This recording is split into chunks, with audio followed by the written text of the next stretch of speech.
Vous vous rappelez, lorsque nous commencions ensemble ce mois, je vous ai dit quelque chose de très important. Je vous ai dit, il y a de ceux qui vous disent ce que vous devez faire. Et que je suis là pour vous montrer comment vous devez faire ce que vous devez faire. Il y a ceux qui disent ce que vous devez faire. Ils vous disent de prier parce que la prière est importante. Mais je suis là pour vous montrer comment vous devez prier pour avoir le genre de résultat que vous voulez. Il y a de ceux qui vous diront, si vous priez assez, vous allez voir la gloire de Dieu. Et je veux vous montrer, je vous montre.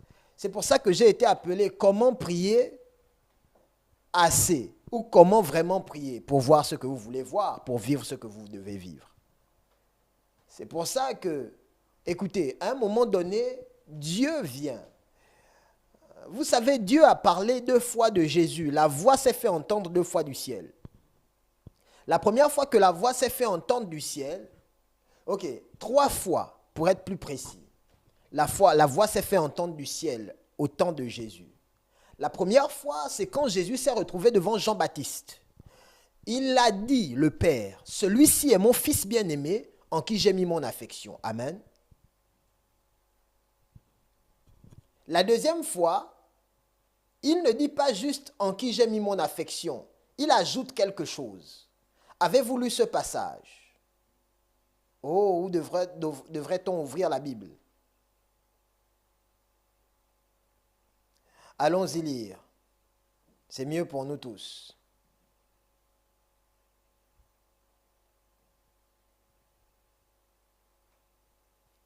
Matthieu chapitre 17, le verset 5. La première fois, vous le savez, c'est écrit dans Jean. Amen. La première fois, c'est écrit dans Jean. Allons-y lire Matthieu. Vous savez, la première fois, c'est écrit dans Jean lorsque... Vous savez, c'est dans Matthieu, en fait, aussi. Dans Matthieu, les premiers chapitres, vous vous souvenez, lorsque Jésus va vers Jean-Baptiste. Amen. La voix se fait entendre du ciel. Et puis, il dit, celui-ci est mon fils, les cieux s'ouvrent. Amen. Oui. Et puis, il dit, celui-ci est mon fils bien-aimé en qui j'ai mis mon affection, écoutez-le. La deuxième fois se trouve dans Matthieu chapitre 17, le verset 5. Allons-y lire ensemble Matthieu chapitre 17, le verset 5. Il parlait de la transfiguration. Ok. Regardez ce qui est écrit. Comme il parlait encore, une nuée lumineuse les couvrit. Et voici, une voix fit entendre de la nuée ces paroles. Celui-ci est mon fils bien-aimé, en qui j'ai mis mon affection. Écoutez-le. Amen. La première fois, dans les premiers textes, il avait juste dit, celui-ci est mon fils bien-aimé, en qui j'ai mis mon affection. Il s'est arrêté là. Et cette fois, il dit, écoutez-le. Écoutez-le. Écoutez-le. Écoutez-le. La clé donc pour la transformation au milieu de tous les grands hommes qu'il voyait. Parce que vous savez, pendant que Dieu est en train de parler, c'est le temps de la transfiguration. Vous savez, il y a Élie et Moïse qui sont présents. Amen. Donc, les disciples sont tentés de dire, il y a Élie là. Ok? Il y a Moïse ici. Amen. Donc, j'ai envie de vous dire clairement, lors de cette phase de transfiguration, Jésus n'est vu que comme un prophète. Amen. Et donc, Dieu doit légaliser Jésus, comment? En leur donnant un aperçu, enfin, en leur disant clairement la priorité actuelle. Ils étaient tentés d'écouter, de vouloir écouter Moïse. Ils étaient tentés de vouloir écouter Élie. C'est ce ils voudraient faire. Dieu a dû stopper les choses. Dieu a dû s'arrêter et dire non, non, non, non, non, non. Il y a un temps qui s'ouvre. Et il s'ouvre par mon fils. Écoutez-le. Il y a dans des saisons des gens qu'il faut écouter. Il y a des choses que vous devez écouter absolument. Parce que si vous les ratez, vous pouvez rater comment le mouvement de Dieu se fait dans la saison. Dieu est un Dieu de temps et de circonstances. C'est un Dieu qui fonctionne à des fréquences et il fonctionne dans les temps et les circonstances. Parfois, vous pouvez vous dire, mais je suis enfant de Dieu, pourquoi? Pourquoi telle et telle chose ne se passe pas comme je veux? La réponse ne se trouve parfois pas dans ce que vous faites, mais dans qui vous suivez. Et ça se trouve dans le fait que vous écoutez quoi concrètement? Qu'est-ce que vous écoutez tous les jours? Qu'est-ce que vous écoutez à de plus grandes fréquences? Qu'est-ce que vous écoutez continuellement? Parfois, c'est là où se trouve la réponse.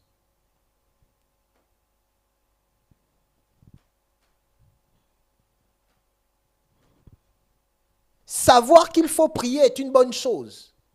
Mais comment le faire? Et continuer de le faire, voici les clés pour un succès sans fin. Donc, comment est important? Mais il faut continuer. Il faut continuer. L'expansion est la volonté de Dieu. L'expansion, c'est tout ce que Dieu désire, c'est tout ce que Dieu veut pour vous.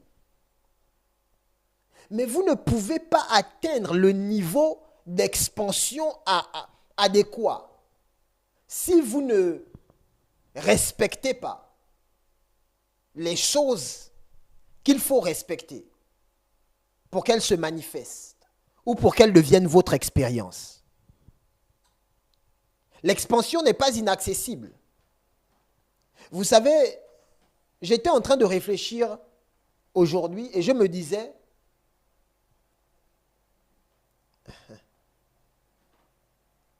plusieurs sont appelés, mais chacun décide de la grandeur de son appel par son attitude et ses actions.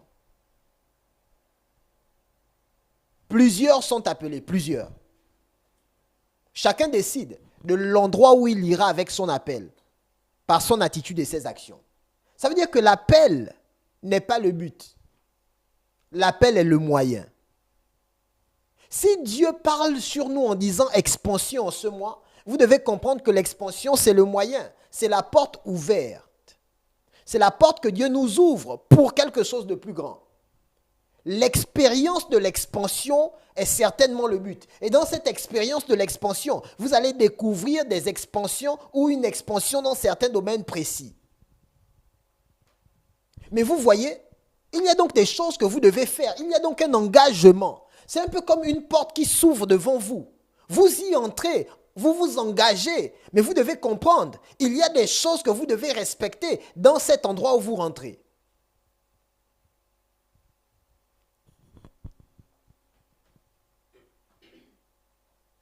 Si c'est Dieu qui ouvre la porte pour l'expansion, sachez que c'est lui qui décide des lois pour votre expansion. Vous comprenez?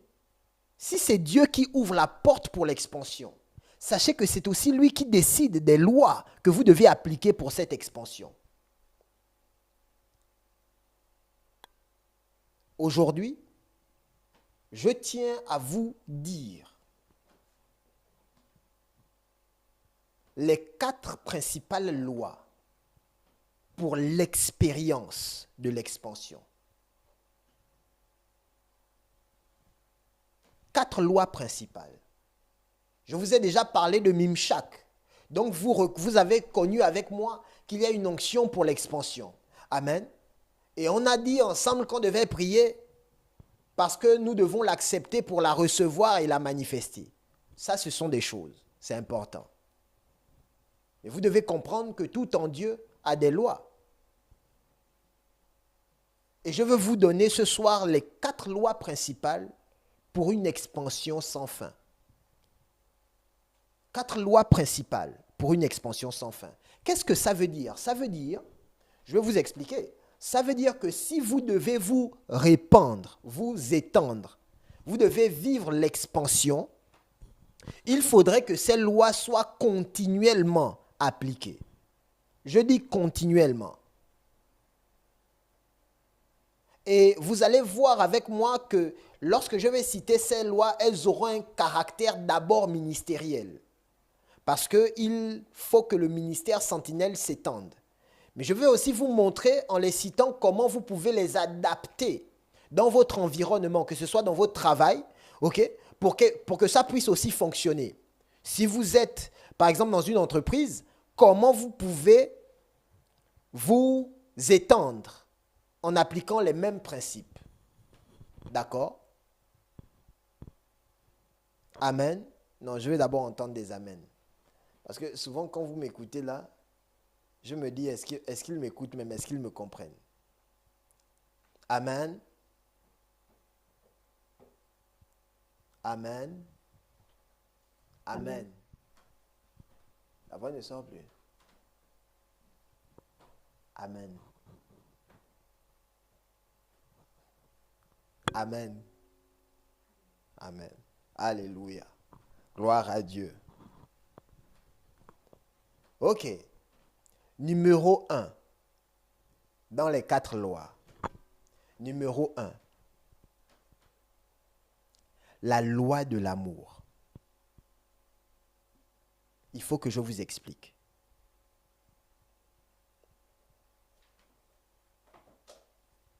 Si vous montrez de l'amour à l'environnement dans lequel vous devez vous étendre, cet environnement va vous répondre.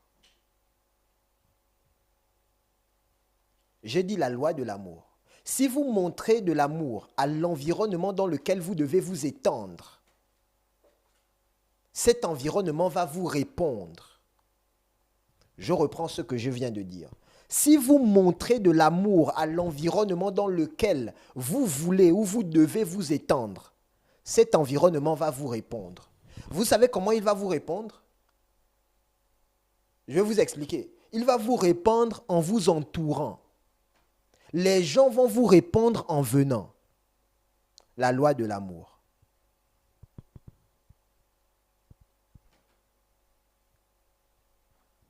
Dieu voulait gagner le monde. Il voulait gagner tous les hommes. Vous savez ce qu'il a fait? Il est passé par l'amour. Il n'a pas pu faire autrement. Il a essayé d'abord en venant en disant « Ne faites pas ceci, je n'aime pas ça ». Ça n'a pas marché. Les instructions et les ordres ne donnent pas aux gens de nous entourer. Ils leur donnent seulement une façon de fonctionner, un canevas. Mais quand les gens se sentent aimés, ils veulent vous entourer. La loi de l'amour.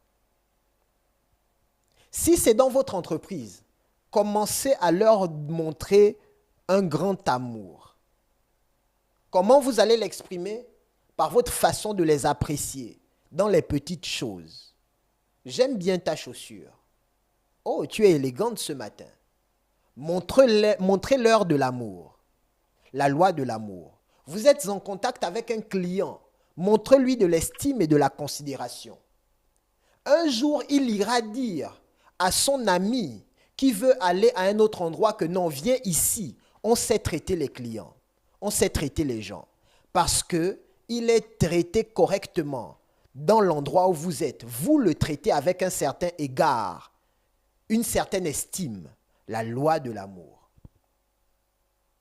Vous montrez aux gens de l'attention. Vous leur montrez de la considération. Vous n'en faites pas trop parce que votre amour ne doit pas être confondu. Mais vous n'en faites pas moins parce que votre amour doit rester de l'amour. Amen. Vous leur montrez de la considération, de l'estime. Comment vous le faites? Vous écoutez les autres. Quelqu'un est en train de passer par une situation et vous ne savez pas pourquoi, ce sont vos oreilles qu'il a choisies pour venir parler. Ne dites pas, ah, toujours les gens là, pour me parler de leurs choses. Je suis fatigué, j'en ai marre. Non, écoutez. Écoutez patiemment. Écoutez avec attention. Parfois, ils n'attendent pas forcément une réponse de vous. Ils voulaient seulement une oreille.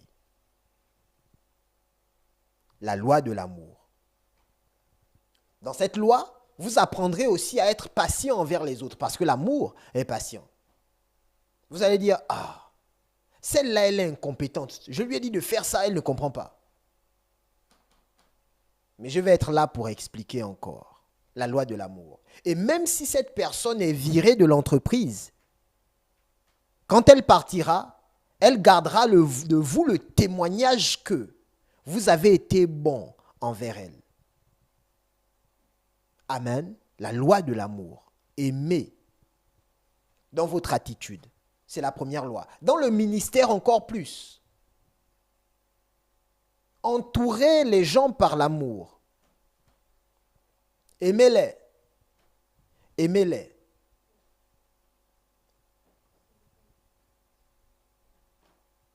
Sans hypocrisie.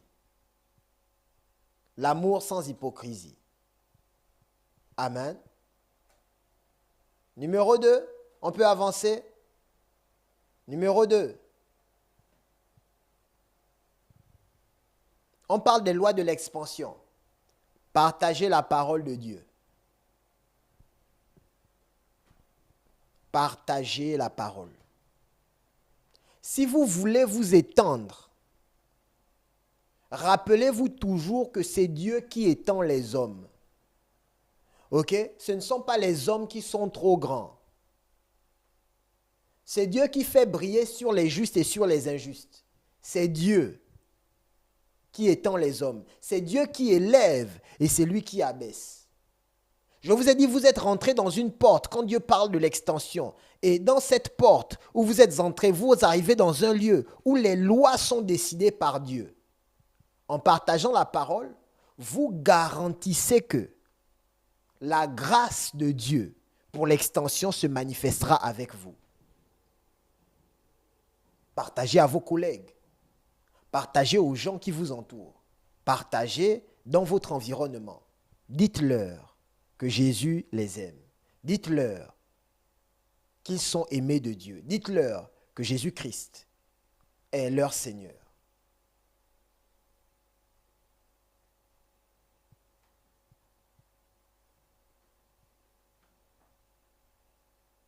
Avant de partir de la famille où j'étais pour, vous le savez, le décès de ma grand-mère, j'étais en famille. J'ai posé une action prophétique. J'ai posé une action prophétique.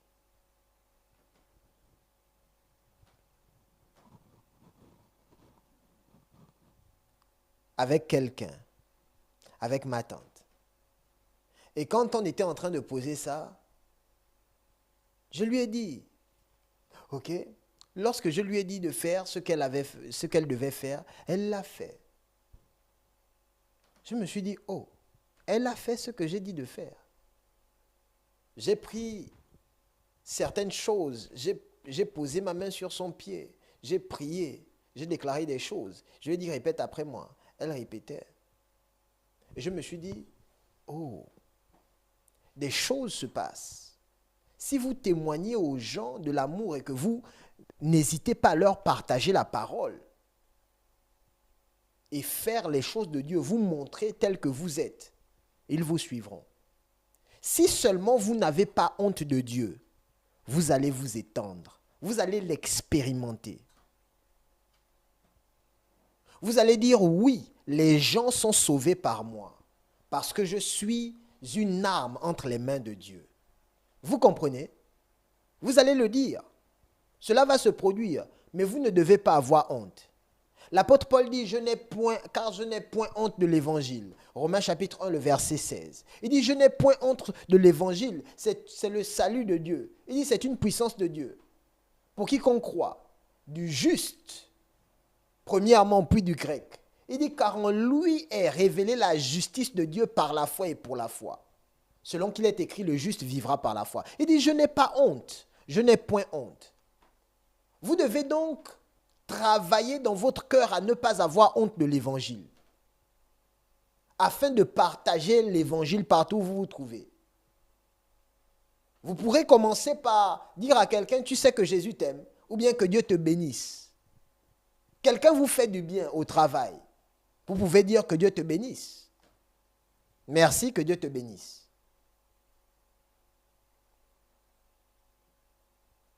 Ce n'est pas parce que vous êtes dans un environnement laïque que vous ne pouvez pas dire que Dieu te bénisse.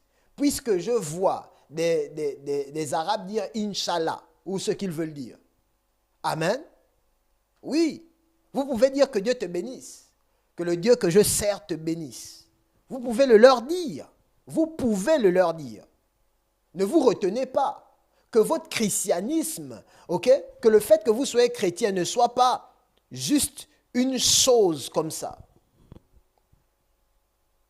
Vous imaginez, je me suis retrouvé en famille. Les grandes-mères et les tantes étaient là. C'était intéressant. Et puis tout le monde a dit, oui, Moïse. Ouais, là-bas, c'était pas apôtre Moïse, c'était Moïse. Moïse, tu fais quoi dans la vie? On m'a posé la question.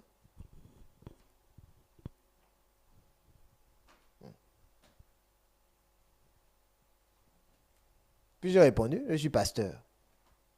Ah ah. Tu es quoi? C'était comme ça. Tu es quoi? Je suis pasteur.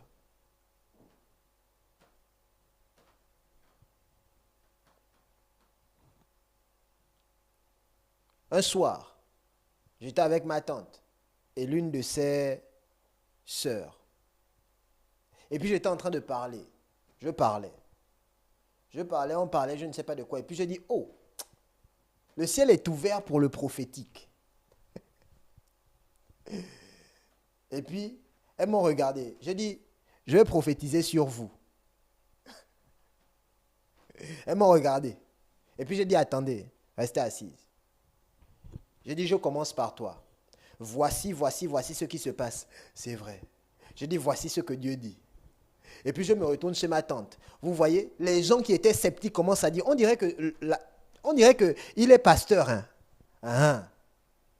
Si vous n'avez pas honte de ce que vous êtes et de l'évangile que vous prêchez, Dieu va honorer le fait que vous osiez, que vous ayez osé parler de lui. Vous me suivez? Même les choses que vous n'aurez peut-être pas vues de base, vous allez les voir. Parce que vous vous tenez en son nom.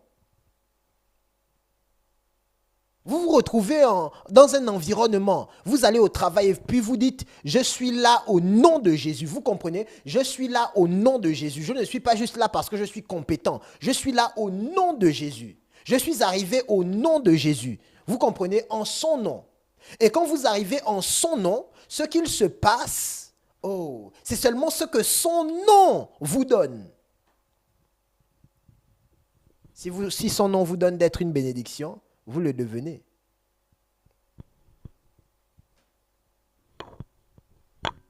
C'est vrai. Partagez. Numéro 3. Troisième loi. La loi de la prière continuelle. La loi de la prière continuelle.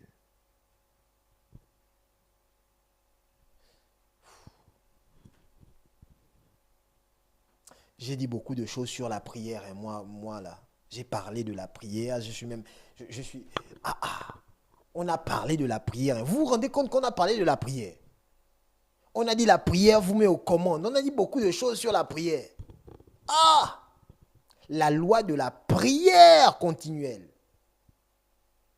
Vous ne priez pas un temps. Vous ne priez pas un moment. Vous ne priez pas un instant. Vous priez jusqu'à ce que la prière devienne vous ou que vous deveniez la prière. Vous comprenez? C'est le but. Je vais vous expliquer quelque chose. Laissez-moi vous expliquer ça. Peut-être que vous ne savez pas.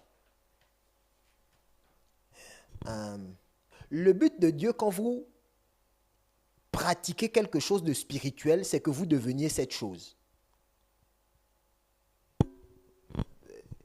Amen. Est-ce que vous comprenez ce que j'ai dit? C'est le but de Dieu. Ok, je reprends. Peut-être que vous ne comprenez pas. Vous ne comprenez pas, c'est le but de Dieu. Je dis c'est le but de Dieu. Quand Dieu vous dit de pratiquer quelque chose, il veut que vous deveniez cette chose. Vous comprenez? Si Dieu dit maintenant, priez sans cesse, il vous demande de le pratiquer. Il veut que quand vous marchiez, ce soit la prière. Ça veut dire quoi? Oh, qu'est-ce que la prière?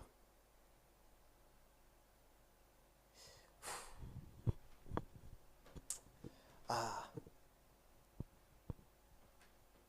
Donc Dieu ne veut pas seulement que vous soyez des hommes de prière. Ça, c'est un niveau, ce n'est pas le but. Vous savez, quand Dieu vous donne sa parole, il ne veut pas que vous connaissiez sa parole, il veut que vous deveniez sa parole. Vous comprenez? Il ne vous donne pas sa parole pour que vous la connaissiez. Non, ce n'est pas le but de Dieu. Ça veut dire que si vous prenez la parole et vous dites « je connais ta parole », pour Dieu, vous avez raté le but.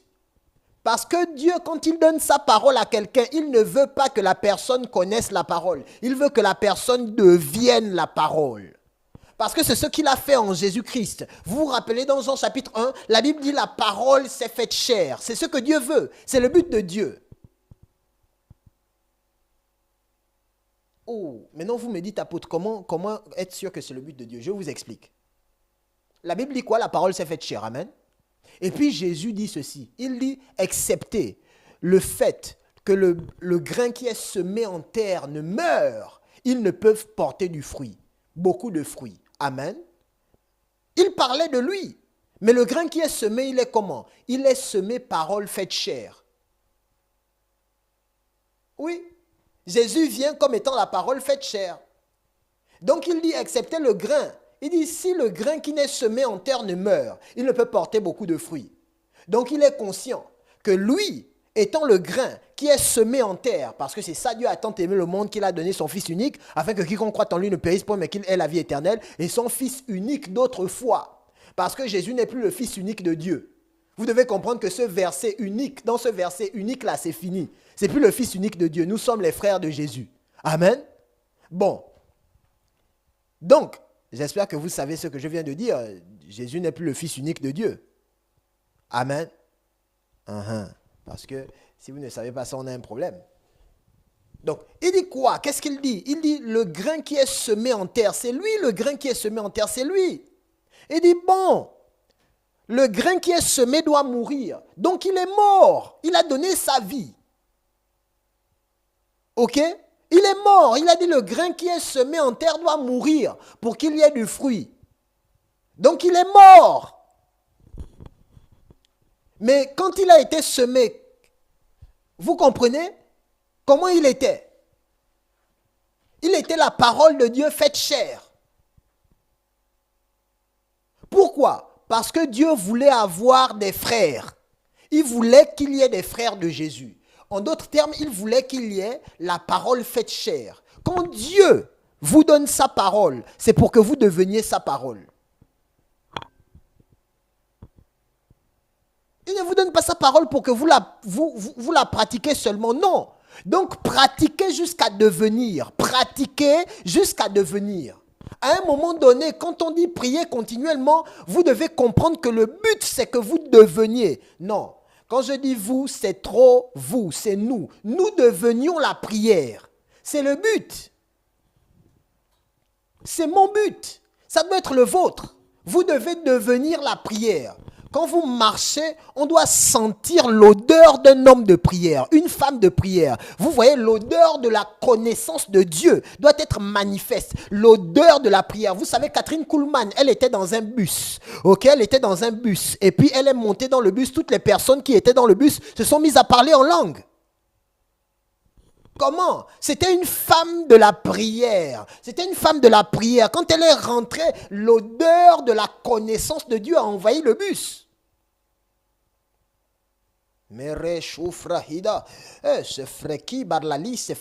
Vous voyez? Donc, ça là, on veut parler d'expérience de l'expansion.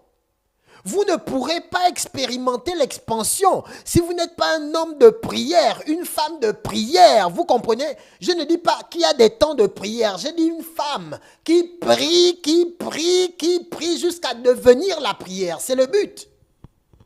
Donc vous vous levez le matin. Quand vous êtes dans votre temps de prière et que vous parlez en langue, pensez, je dois devenir la prière.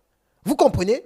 Je dois devenir la parole que je médite. Je dois le devenir, la parole que je lis. L'enseignement que j'écoute, je dois devenir ça. C'est ça le but. Ne ratez pas le but de Dieu, s'il vous plaît. Pourquoi? Je vous explique. Parce que quand un grain d'orange va en terre et il meurt, ce qu'on obtient, ce sont des oranges. On ne peut pas obtenir des pommes. Non, non, non, non, non, non, non. Donc si Dieu sème la parole, il veut obtenir sa parole. Il ne veut pas obtenir autre chose. Il veut encore que la parole soit dans un corps marchant sur la terre. C'est ce qu'il veut. C'est le but de Dieu. Il veut qu'il y ait encore un homme de prière, un homme qui se tient et qui respire la prière, son essence, tout ce qu'il est, tout ce qui le conditionne, c'est la prière. Il veut un homme qui prie et qui reste en prière, un homme de sa présence. Il veut ça, c'est ce que Dieu veut. Donc vous voyez, c'est au-delà de définir des horaires de prière. Au début, parce qu'il faut de la discipline, je définis les horaires de prière. Mais l'apôtre, le roi David, écoutez, il est roi. Est-ce qu'il n'avait rien à faire de cette journée? Il dit, 7 fois le jour, je te cherche. Mais ensuite, on lit aussi dans un autre texte, il dit, 3 fois, j'ouvre ta parole. Donc, en fait, le gars était dans la prière et dans les choses de Dieu 10 fois par jour. Ah! C'était quoi? C'était quoi son problème? L'homme était dans la présence de Dieu. Il savait, il voulait devenir. C'est pour ça qu'il était aussi prophète. Parce que vous ne pouvez pas vous approcher de Dieu avec une passion, une sincérité de cœur et ne pas être catapulté dans les choses de Dieu et dans le ministère prophétique, dans les choses qui ont un attrait avec le futur. Vous comprenez? Vous serez obligé de voir les desseins de Dieu. Vous serez obligé de les voir. Parce que vous êtes dans l'endroit, aïe, aïe, aïe, aïe, où Dieu façonne le futur. Vous y êtes entré. Comment? Par la prière.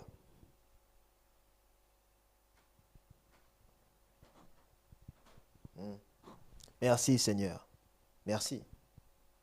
Ok. Je prends le dernier point.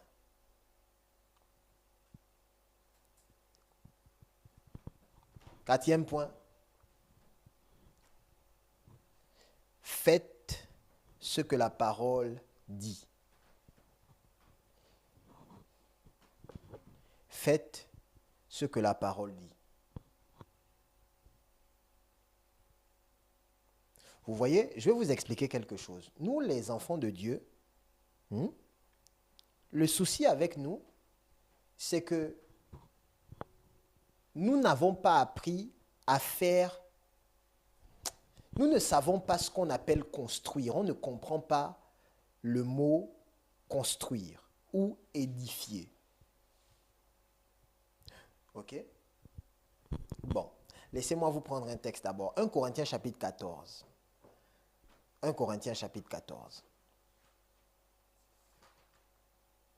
1 Corinthiens chapitre 14.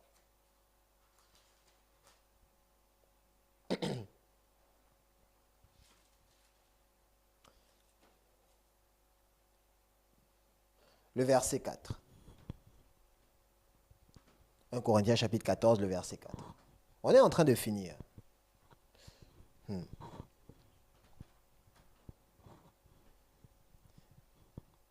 Quand on finit l'enseignement là, il faut déjà appliquer. Ce n'est pas demain, c'est maintenant qu'il faut appliquer. Amen. Il faut déjà faire. Il s'agit de l'expérience de l'expansion. Donc il faut déjà commencer à faire. Vous devez vous rentrer en vous-même et dire, je dois commencer à faire ça maintenant. Pas demain, maintenant. Bon. Regardez.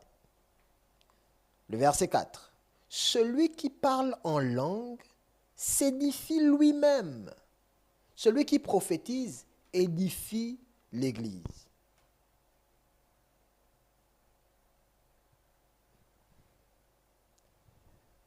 Éphésiens chapitre 2. Allons-y voir. Éphésiens chapitre 2. Éphésiens chapitre 2.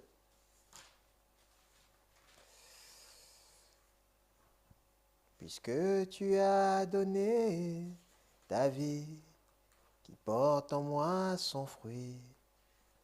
Merci. Tu es le parfum de mon âme.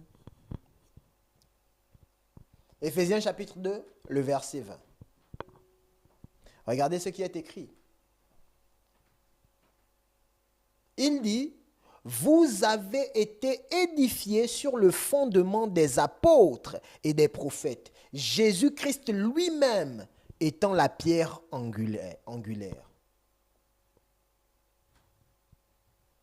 Vous avez été édifiés sur le fondement des apôtres et des prophètes, Jésus-Christ lui-même étant la pierre angulaire. Édifiés. Je disais que nous, les enfants de Dieu, on ne comprend pas édifier, construire, bâtir. On ne connaît pas ça. C'est pour ça qu'on a des problèmes. Et je vous assure, si, en tant qu'enfant de Dieu, vous ne le comprenez pas vite, vous allez avoir une vie compliquée, avec beaucoup d'années dans le Seigneur. Quand je dis compliqué, je veux dire compliqué, très compliqué.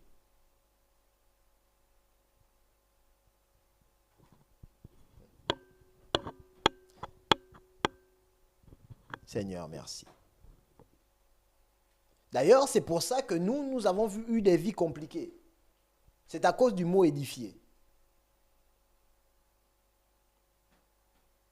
Édifier, c'est bâtir. Ok? Mais c'est vrai que dans 1 Corinthiens chapitre 14, le mot édifier a le sens du mot grec oikodomeo. Vous connaissez, c'est-à-dire bâtir, se recharger, s'enhardir. Ok? S'enhardir veut dire devenir plus audacieux. Ok? Tout ça, c'est édifier. Mais, écoutez-moi.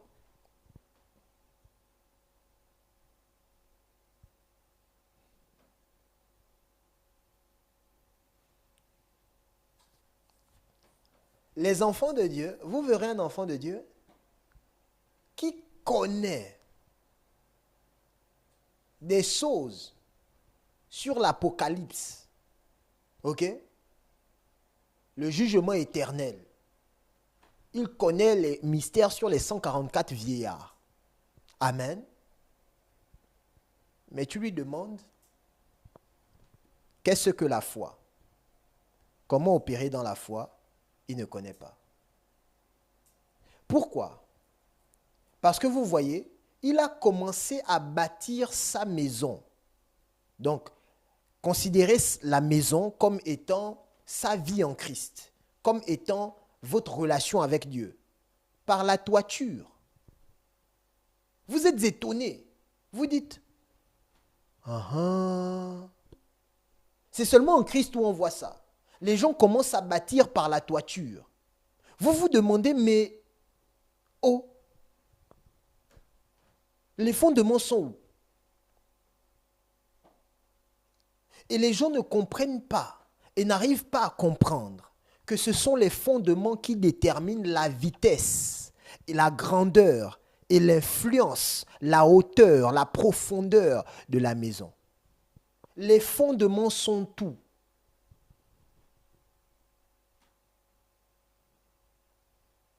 Généralement, quand vous ne pouvez pas faire la parole, il y a un problème qui n'a pas été réglé dans les bases.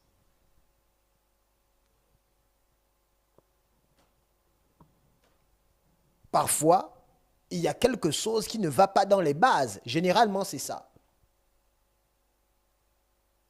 Il faut donc revenir au fondement et dire, qu'est-ce que j'ai raté sur la sanctification?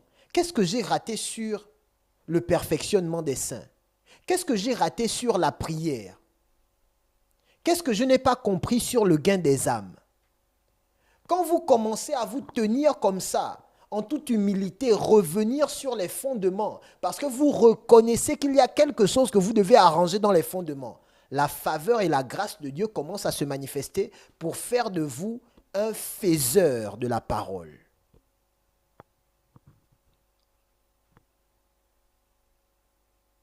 C'est important.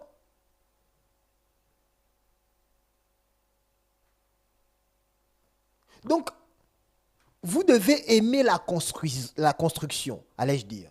Et quand vous dites que vous voulez construire, vous devez comprendre.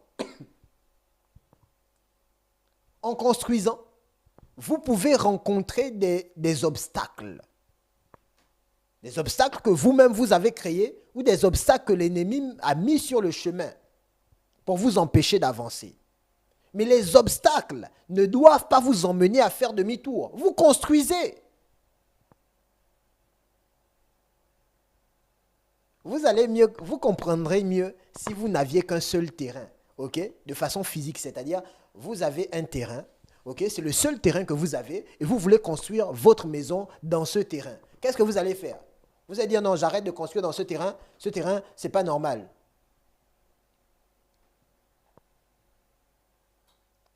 Etc. Comment je vais faire? Vous allez dire quoi? Vous allez vendre le terrain, vous allez arrêter de construire.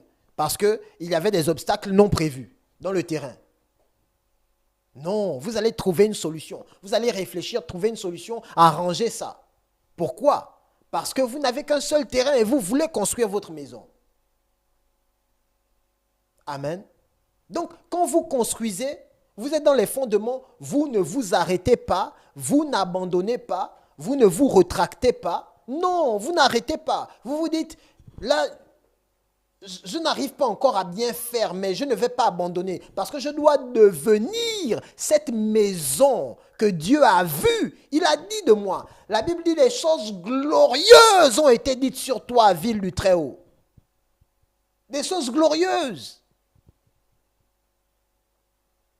Quand vous renoncez, vous faites de Dieu un menteur. Dieu ne ment pas. Mais vous avez renoncé. Vous avez pris un autre chemin. Vous étiez là, vous aviez un terrain. Au lieu de construire dessus, vous avez pris un chemin qui était plus facile. Et en prenant le chemin qui est plus facile, qu'est-ce qu'il se passe? Vous allez rencontrer un obstacle que vous ne pourrez pas résoudre. C'est ça le truc. Dans un chemin qui est le vôtre, vous rencontrerez des obstacles, mais vous pourrez les résoudre. Mais il y a un genre d'obstacles qu'on rencontre dans le chemin qui n'est pas de Dieu, qui ne sont pas résolvables. Parce que ce n'était pas le chemin de Dieu. Maintenant, Dieu, dans sa grâce infinie, il va faire, ma fille, je vais t'aider, mon fils, je vais t'aider. Or, sur le chemin de Dieu, sur le terrain que Dieu vous avait placé, il y avait des obstacles. Mais une fois que les obstacles auraient été enlevés, vous aurez été heureux pour toujours. Je vous ai déjà dit, s'il y a la guerre, ne refusez pas la guerre.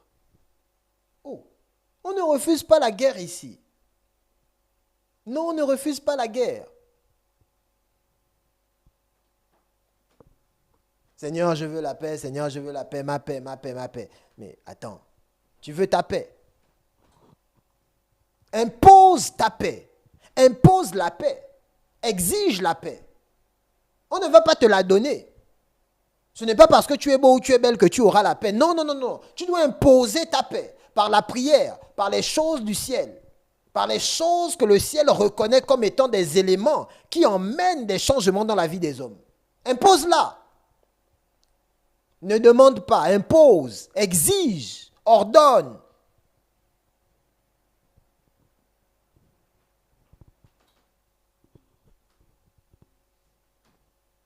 Par exemple, il y a une clé dont Dieu parle pour devenir quelqu'un qui vit les choses de Dieu. Mais ça, vous allez connaître ça. Si vous allez, je ne vais pas en parler maintenant. Allez-y lire. J'ai un enseignement, par exemple, qui s'appelle « Le péché, comment en sortir ». Il y a un enseignement qu'on a prêché. Ça doit être dans la plateforme. « Le péché, comment en sortir ». Et puis, il y a beaucoup d'enseignements. Demandez seulement des enseignements qui parlent de... Voilà, il y a des enseignements sur la discipline. La dernière fois, on a parlé de la discipline. On parlait, il y a quelques mois, d'un enseignement intéressant où on a cité la discipline, se discipliner, se rediscipliner, etc. Réécoutez-le, vous allez voir, il y a des clés. Dans tous ces enseignements, il y a des clés. Il y a juste des choses que vous devez pratiquer. Voilà. Mais je vous dis la vérité. J'ai lu des histoires, j'ai lu des livres. Et je suis encore en train de lire des livres. Tout le monde s'accorde. OK? Les livres des hommes riches que j'ai lus. Ou des gens qui ont marqué l'histoire. Tout le monde s'accorde pour dire qu'il est impossible de marquer l'histoire sans discipline. Vous comprenez? C'est un point sur... Tout le monde est d'accord. Les chrétiens, les païens, tout le monde est d'accord pour dire que peu importe où vous êtes, si vous voulez marquer l'histoire, écrire, que votre nom soit écrit dans les pages de l'histoire, vous devez être un homme discipliné. Et si vous devez être discipliné, à un moment donné, vous devez comprendre que la distraction doit être chassée. Totalement. Pas en partie, totalement. Donc, du moment où on comprend ça, vous comprenez, on se dit, j'ai le choix. C'est tout. J'ai le choix. Soit j'accepte la discipline pour écrire mon nom dans les pages de l'histoire, soit j'accepte l'indiscipline et la distraction pour être une personne lambda. Vous savez ce que la Bible dit? As-tu vu un homme agile dans son ouvrage? Il se tient auprès des rois. Non, habile, allais-je dire. Habile. Proverbe chapitre 22. Il dit, as-tu vu un homme habile dans son ouvrage? Il se tient auprès des rois et non auprès des gens obscurs. Il dit, si tu vois un homme habile, il se tient auprès des rois, pas auprès des gens obscurs. Les gens obscurs, ce ne sont pas les païens. Les gens obscurs, ce ne sont pas des mauvaises personnes. Les gens obscurs, ce sont les gens qui ne sont pas connus. C'est tout. Il dit, les gens qui deviennent compétents, qui deviennent excellents dans ce qu'ils font, qui deviennent habiles. Donc, vous devenez excellent par la discipline. Il dit, ces gens-là, ils se tiennent auprès des rois. Ça veut dire que les gens élevés en dignité les réclament.